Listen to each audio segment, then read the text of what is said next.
Most people think getting a strong, resilient body means spending hours inside a gym, lifting heavy weights, chasing a number on a scale. And I'm here to tell you, that's one of the biggest lies the fitness industry has ever sold you. Muscle without mobility is useless. Let me say that again. A muscle that can't perform in real life, that can't react, protect, or respond when it matters most, is nothing more than decoration. And decoration doesn't save you when life hits hard. Think about this. When was the last time you trained for something real? Not for aesthetics, not for a number, but for actual life. For the moment you need to react fast, carry something heavy across uneven ground, protect someone you love, or simply move through the world without pain. I trained for years chasing the wrong thing. At 18, the ego takes over. You want size, you want volume, you want people to notice.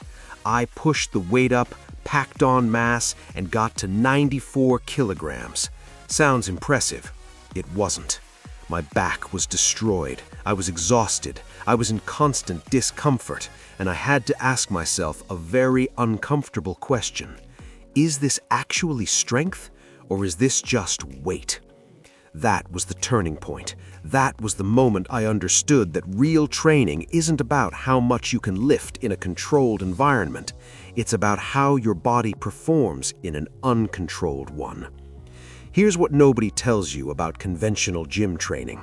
Machines are linear. Everything is a push or a pull, bilateral, symmetrical, predictable. And in real life, almost nothing works that way. Think about every physical demand life has ever placed on you. You were never using both arms at the same height, pushing the exact same load at the exact same angle. You were twisting, reacting, reaching, stabilizing, one side doing something completely different from the other. That's unilateral movement. That's rotational force. And that's what most gym programs completely ignore. This is why I shifted my entire training philosophy toward functional movement, toward tools and methods that have existed for centuries because they work. Tools like the Kettlebell and the Mace. The Mace is one of the oldest training implements in human history. Some trace it back to India, others to Iran. What it is, simply put, is a weighted club, a long handle with a heavy ball at the end. And before you think this is some exotic trend, understand this. Warriors trained with weighted clubs and swords for centuries, not because it looked good, because it built the kind of strength that translated directly into survival. A sword from that era could weigh several kilograms. Swinging it, controlling it, maneuvering it in three-dimensional space, that was functional training. That was the gym. And the mace replicates that exact demand. When you swing a mace, you are not isolating a muscle. You are coordinating an entire kinetic chain. Your scapula, your thoracic spine, your hips, your core, everything fires together to control momentum. And that momentum is what makes it so demanding. A 20-kilogram mace in motion doesn't feel like 20 kilograms. It feels like 60. Because physics multiplies the load and your body has to manage it in real time. Start with 3 to 4 kilograms. I mean it. Before you even think about adding weight, you need to earn the mobility. Scapular control, shoulder articulation, joint preparation. These come first, always. Now let me give you something practical. Something you can apply today with zero equipment that will immediately shift the way you train and the way your body responds. Push-ups. Everyone knows them. Everyone thinks they've mastered them. Most haven't. A standard push-up is a start, but the moment you rotate one hand outward and keep the other parallel, everything changes.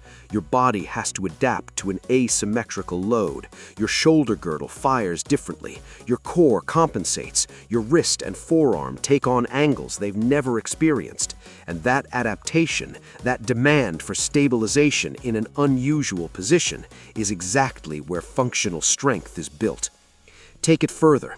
Instead of moving straight down and up, move forward and back, move in a diagonal, draw a figure 8 with your chest. You've just turned a simple push-up into a three-dimensional movement pattern. You've introduced rotation, lateral force, and unpredictable load, which is precisely what real life demands of your body. This is what I call creativity in training, and it is the single most underused tool in fitness today. The same principle applies to every exercise. A pull-up becomes a unilateral challenge the moment you pull harder with one arm than the other. A squat becomes a mobility diagnostic the moment you go deep and hold. Every movement has layers, and most people never go beyond the surface. Your body is only as strong as its weakest point. That's not motivational language, that's structural reality. If your DEET squat collapses, if your shoulder internally rotates under load, if your lower back braces instead of stabilizes, those are the cracks where injury lives. Find them, train them, own them. There's something else I want you to understand, something that goes beyond sets, reps, and exercise selection, something most trainers will never tell you because it doesn't fit neatly into a program. Your body holds your fears. I experienced this directly. I had discomfort in my lower back every time I attempted a deep squat. Not sharp pain, not injury, discomfort. And for a long time I worked around it, avoided it, trained around the edges of it, until I stopped and asked myself an honest question. Is this physical limitation, or is this fear wearing the costume of limitation? It was fear, and the moment I acknowledged that, everything shifted. Here's what I need you to understand as someone serious about their physical development. The body somatizes emotion. It stores tension, avoidance, and unresolved fear in specific movement patterns. Your tight hips might not just be tight hips. Your inability to fully extend overhead might not just be a mobility deficit. Sometimes the body is protecting you from something your mind hasn't processed yet. Most people are told, fix your mind first, then your body will follow. I believe the opposite. Go to the body, challenge the pattern, move through the discomfort with control and intention, and watch what happens to your mind. Watch the confidence that builds when your body does something it was afraid to do. That transfer is real. That is training at its deepest level. This is why I say you are training for something even if you don't know what it is yet. Every session, every rep, every moment of controlled discomfort is a deposit into an account you may not need to withdraw from for years. But when that moment comes, and it will come, you will be ready. Let me talk about something that has transformed my training more than any single exercise or tool I've shared with you today. Sunlight. I train outdoors, minimal clothing, maximum exposure. And before you dismiss this as aesthetic preference, stay with me, because there is a physiological argument here that most people are completely ignoring. Full spectrum sunlight, the complete spectrum that only natural solar light provides, has measurable effects on hormonal regulation, nervous system recovery, and muscular performance. The artificial blue light of a conventional gym ceiling does not replicate this. It cannot. If training outdoors is an option available to you, it is the superior environment, period. My base training is calisthenics, bodyweight movement, bars, rings, tools that are almost always installed outside. That's how I began training in the sun, not as a philosophy, as a practical consequence of where the equipment was. And over time, I noticed differences I couldn't ignore. Recovery improved. Energy during sessions was different. My nervous system felt regulated in a way that indoor training had never produced.